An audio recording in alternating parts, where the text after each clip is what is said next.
To be the last video for week 2 of the semester, and we're going to be talking about the oxidative capacity of muscle, and this might be the shortest lecture of them all.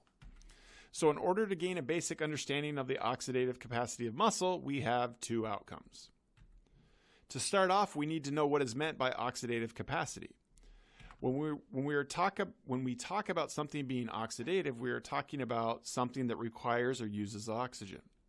Something that has high oxidative capacity has the ability to use large amounts of oxygen. When it comes to skeletal muscle, type 1 or slow twitch fibers are oxidative. They are used for long duration but generally low intensity activities.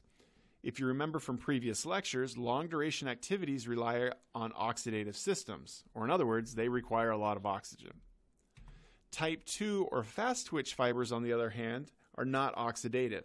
Rather, they are considered glycolytic, but these are the muscle fibers that are used for high-intensity, short-duration activities.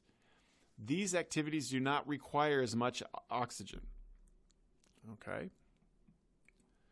So since type 1 fibers are oxidative, I want to mention a few specific characteristics of type 1 fibers which allow them to efficiently use oxygen. Okay, type 1 fibers have a high number of capillaries.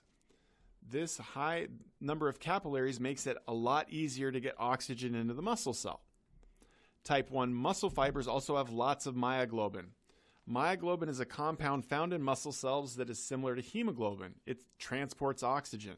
And in this case, myoglobin transports oxygen from the inside of the muscle cell directly to the mitochondria.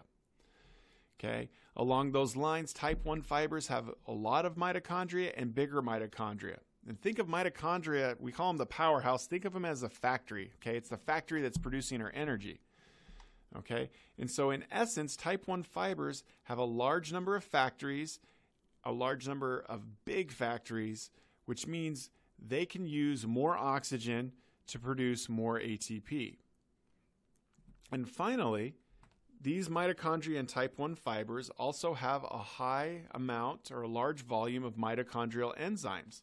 Okay, these enzymes are needed to take oxygen to produce ATP, okay, or to take not just oxygen but the substrates, okay, to produce ATP. And so we have big factories, we have lots of factories, and we have the appropriate materials inside the factories to produce ATP.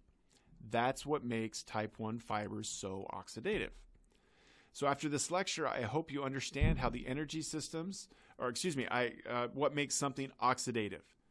Okay, and so if you can, define oxidative capacity, identify factors that make type 1 fibers oxidative, and explain how these factors work.